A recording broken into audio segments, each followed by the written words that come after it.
Hello everyone, हम पढ़ रहे हैं कक्षा 8 गणित। मैं हूं आपका दोस्त सत्यम नायक। आइए प्रश्नावली 2.2 का प्रश्न 5वां हल करते हैं। प्रश्न 5वां क्या है? दो संख्याओं में अनुपात 5:3 है। यदि उनमें अंतर 18 है तो संख्याएं ज्ञात कीजिए। किसी दो संख्याएं आपको बताना है जिनमें 5:3 का अनुपात हो, 5:3 का अनुपात होना चाहिए उनमें। और अगर उनको पहली संख्या माइनस दूसरी संख्या या दोनों संख्याओं को घटाया जाए तो आपका आंसर कितना आना चाहिए? 18। तो आइए हम वो संख्याएं ज्ञात करते हैं। आइए हम हल करते हैं इस प्रश्न को। हम लिखेंगे यहां पर हल, यहां से हम इस प्रश्न को हल करेंगे।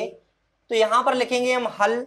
माना हमें दोनों वो संख्याएं क्या करना पड़ेगा? मानना पड़ेगा, क्योंकि अभी तक जितने भी हम प्रश्न करते हैं सभी में हम क्या कर रहे थे? संख्याएं मान रहे थे। इसमें भी हम क्या करेंगे? दोनों संख्याओं को मान लेंगे। तो हम यहां पर सवाल को हल करते हैं। माना दो संख्याएं हैं, तो दो संख्याओं में अनुपात 5:3 के अनुसार हमें मानना पड़ेगा कि उनका 5:3 का रेशियो बन जाए। तो आइए हम मानते हैं। माना पहली संख्या, माना पहली संख्या बराबर क्या मान लेंगे? 5x। अभी 5x क्यों माना वो भी हम अभी आपको बता रहे हैं। 5x मान लेते हैं पहली संख्या। अब दूसरी संख्या को मान लेते हैं। माना दूसरी संख्या, माना दूसरी संख्या बराबर 3x। अब 3x इसको क्यों माना? 5x और 3x ही क्यों माना? दोनों को हमने x के टर्म में और कुछ क्यों नहीं माना? तो हम आपको एक बात क्लियर कर दें। प्रश्न में बोला गया है कि दो संख्याओं का रेशियो क्या है? 5:3 के रेशियो में है। अगर 5x और 3x का आप रेशियो निकालें, 5:3 इस टाइप से लिखें आप, जो हमने संख्या मानी है, तो आपका 5x और 3x का जब आप रेशियो निकालेंगे तो x से x कट जाएगा, तो क्या निकलेगा? 5/3, मतलब 5:3। अगर आप x की जगह पर अगर आपका मान आ जाएगा वो भी रख देंगे तो दोनों में मान भी कैंसल आउट हो जाएगा और आपका 5:3 रेशियो आना चाहिए। तो आपका 5:3 रेशियो आए, इसी वजह से हमने क्या माना है? 5x और 3x माना है। ठीक है। अगर हम बात करें इसको हल करने की, तो उसमें हमने पहली संख्या 5x माना, क्योंकि 5:3 रेशियो है, दोनों संख्याओं का अनुपात है।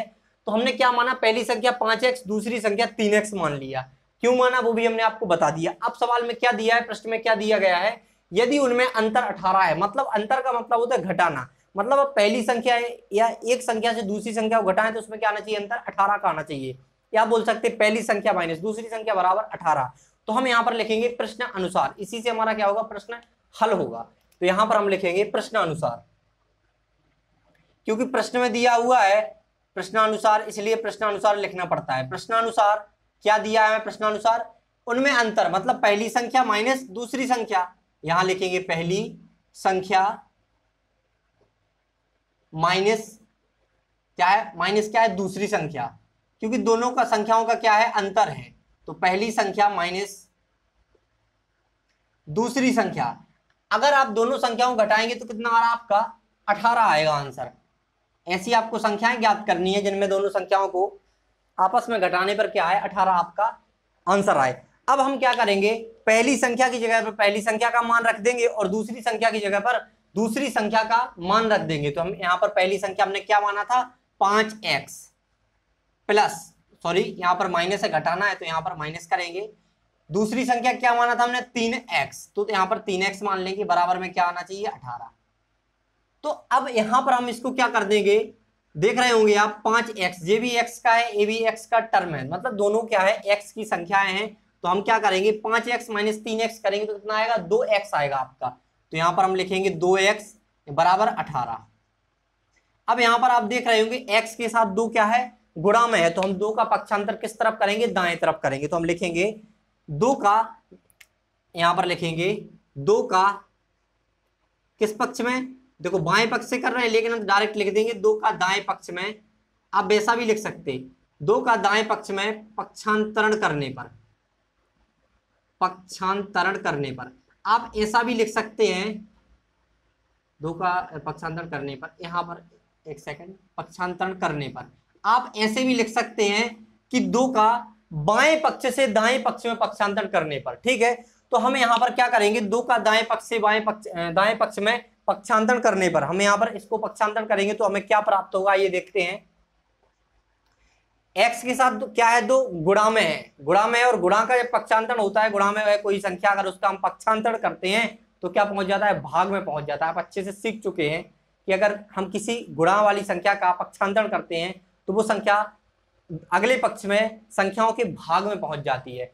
तो 18 के भाग में क्या आ जाएगा, 2। तो यहां पर लिखेंगे x बराबर 18/2, 18 के भाग में आ गया। तो यहां पर अगर हम कैंसल आउट करेंगे तो x बराबर क्या आएगा आपका, 9 आएगा, 2 9 18। अब आप अगर निकालना चाहें पहली संख्या और दूसरी संख्या तो आप निकाल सकते हैं आसान तरीके से। देखिए हम यहां पर लिखते हैं, यहां पर हल कर लेते हैं इसको। जो हमारी पहली संख्या है, या यहां पर भी हम हल कर सकते हैं, यहीं पे हल कर लेते हैं। तो पहली संख्या अतः, यहां पर लिखेंगे अतः पहली संख्या हमने क्या माना था, 5x। अब देखना जो संख्या निकलेगी, अगर उनको आप रेशियो निकालेंगे या अनुपात निकालेंगे तो आपका 5:3 ही आएगा, क्योंकि इस आधार पे हमने माना है उनको कि हमने पहले से ही अनुपात लेके चलेंगे, 5:3 ही आएगा। ठीक है, तो यहाँ पर पहली संख्या बराबर 5x थी, तो 5x की जगह हम रखेंगे 9, तो 5 का गुणा 9 में करेंगे तो कितना आएगा, 45। एक संख्या तो निकल आई कि हमारा क्या है, पहली संख्या 45 है। अगर दूसरी संख्या हम निकालें तो यहां पर हम लिखेंगे दूसरी संख्या बराबर, दूसरी संख्या क्या है हमारी, 3x बराबर। तो यहां पर हम क्या करेंगे, 3 गुणा x की जगह पर क्या रखेंगे, x का मान हमने निकाल लिया है, x का मान हम रखेंगे 9, तो यहां पर हम रखेंगे 9 का गुणा 3 में करेंगे तो क्या आएगा, 27। मतलब जो आपकी संख्याएं हैं वो कौन कौन सी है, तो यहां पर हम लिखेंगे अतः, निकल के आ गया पहली संख्या दूसरी संख्या। अब लिखेंगे अतः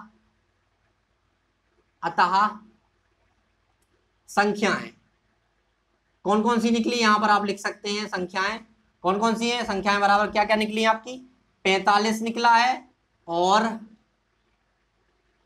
45 और 27, ये आपका क्या है आंसर।